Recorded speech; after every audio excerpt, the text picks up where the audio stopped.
Yo, what's up you guys? Welcome back to a new weekly mid-market update, and today we're basically just gonna go over the market once again, see if there was any developments based off the last time that we did speak, and we're also gonna take a look at some USD ZAR news. Also, we are going to be looking at some tips and tricks on how to use the Fibonacci tool, and I'm going to answer some of the questions that I got there as well. If you're new to the channel, a sub would be appreciated as I provide valuable content on a daily basis, and if you do enjoy the content, please do consider smashing that thumbs up button, and let's try and get the video to at least 100 likes.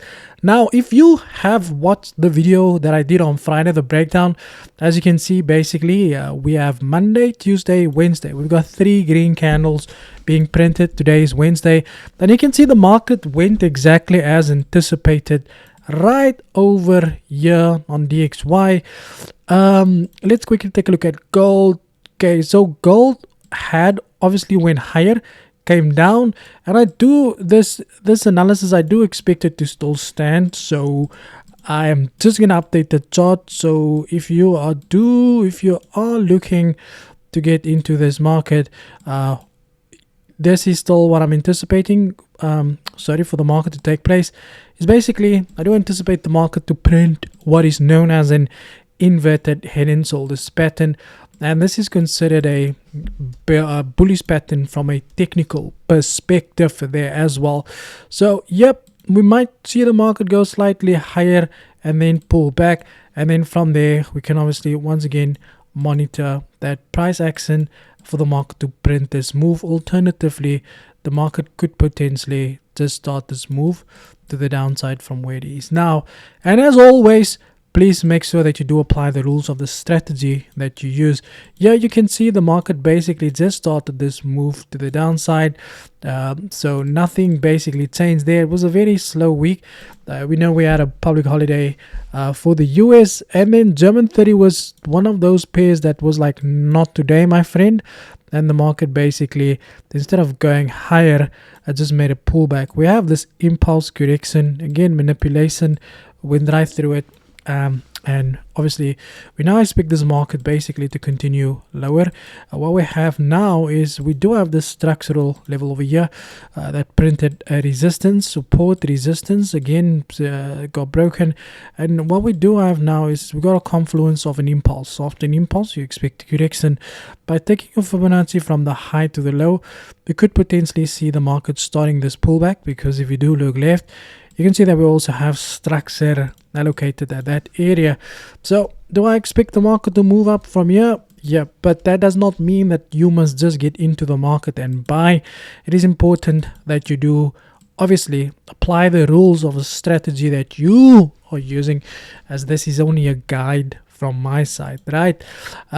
Which one was it? And then we had to look at the Nasdaq. Also, the Nasdaq basically just started this move to the downside, but I told you if you maybe got it into a sell there, then it would have went higher, because that's just basically how the market moves, right?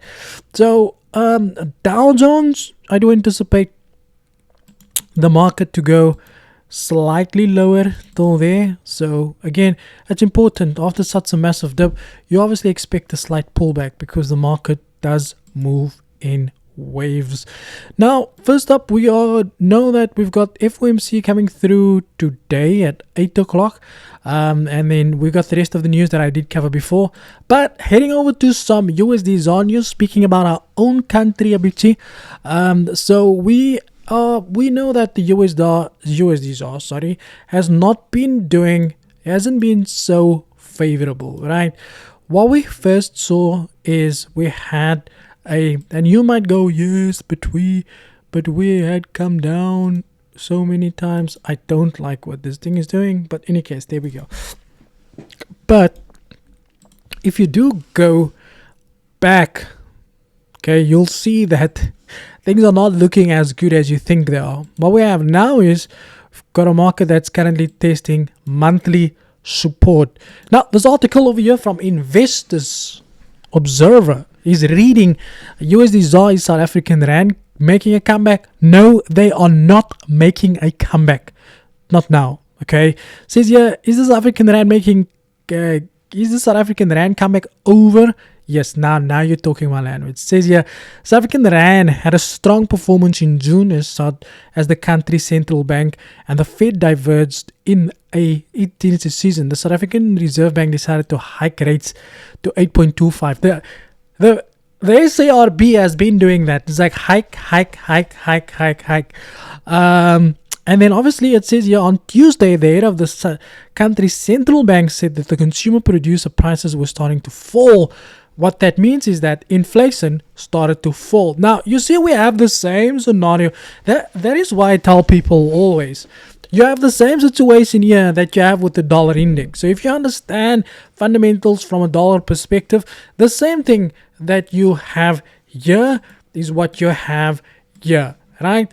What do we have here? We had this, here we saw a interest rate hike last year.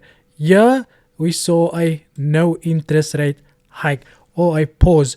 This is basically the peak of inflation, and this is now inflation cooling down. South African Rand inflation is cooling down, but does that mean it stands a chance against the dollar index?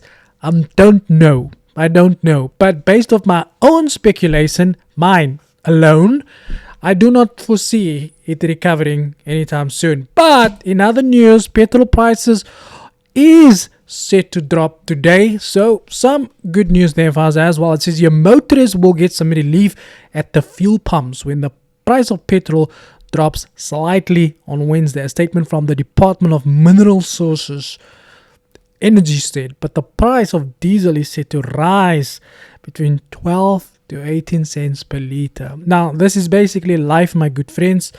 It says here, let's see where we can find it. The cost of 93 grade petrol will dip to 22 rand. If you think of, like, I thought petrol was maybe at like 20 rand. Now I see them saying dip to 22 rand.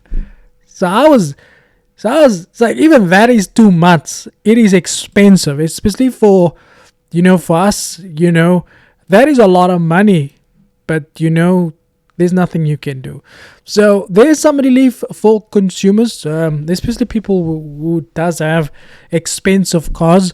So if you drive a very expensive car, maybe 3 liter, 4 liter, I don't know, because I can't afford those kind of cars, but for those of you that do, then there's some good news coming your way there as well. Next up, let's go look at some questions over here. We got Rydal over there giving away $10,000, so he gave it away. We got Seed of Life still open to win a chance to win. This was 4 months ago, my friend. No, not at all. Still waiting on the SMC course link. So what I would advise you to do is Trading Hub.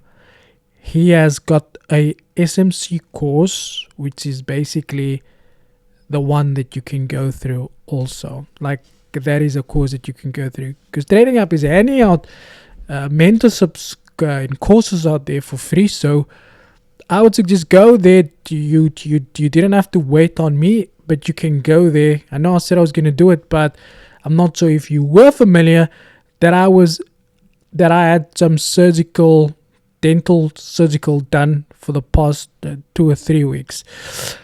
What do we got here? Do you still offer HFT services?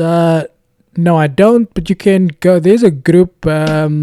There's so many groups there on on Telegram that basically runs through these services. Thank you. You are welcome. Just saying, I want to get 100k and link my account. I just want to get 100k and link my account. I do not do account management or take investments. Never have and never will in my entire life. But there is many South Africans that will be very happy to take on your account. That doesn't have a license to do so. That doesn't even know what a license is. Next one. Camoelo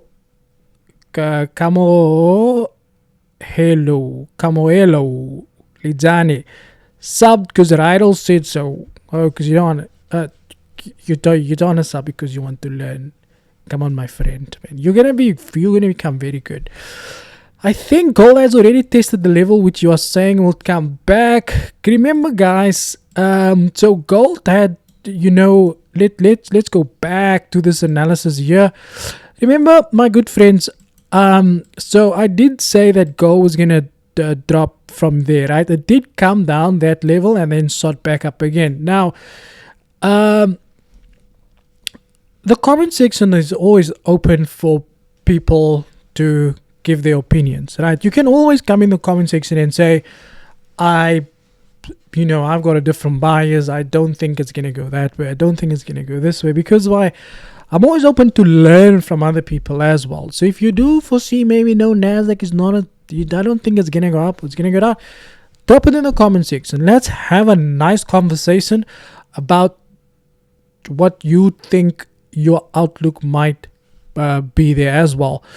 Here we got Prince FX. Thanks for the continued market update. Your knowledge of understanding fundamental data has taken my market analysis skills to another level. Big props to you, sir. Love this channel. Thank you so much for the beautiful feedback. Tiny Khumere, awesome content for real. So you don't offer signals anymore? No, I do not offer it anymore. We have very insightful from Mr. Mahon Hua. And should I focus on putting my levels? So basically, we're going to talk about the Fibonacci tool very quickly. I hope this video is not too long. Also, so remember the market, right? Prints and impulse. The market prints what we call impulse, correction, and impulse, right? We know, most of you would know this. Higher high, higher low, lower low, lower low. Now I'm going to use gold as an example for you, right? An impulse is printed with the start of a green candle to the end of a green candle. So this is where the impulse started. We're going to put our Fibonacci there. So wherever the market prints the last green candle before it prints a red candle. So let's assume the next candle we get there is going to be, it's going to be a green candle, right? We're going to make the background a little bit green there to represent a green candle. And we're going to clone that. And we're going to go and make this red, right? And I'll give you an example of what it is that I'm trying to prove. So now we've got a red candle, right?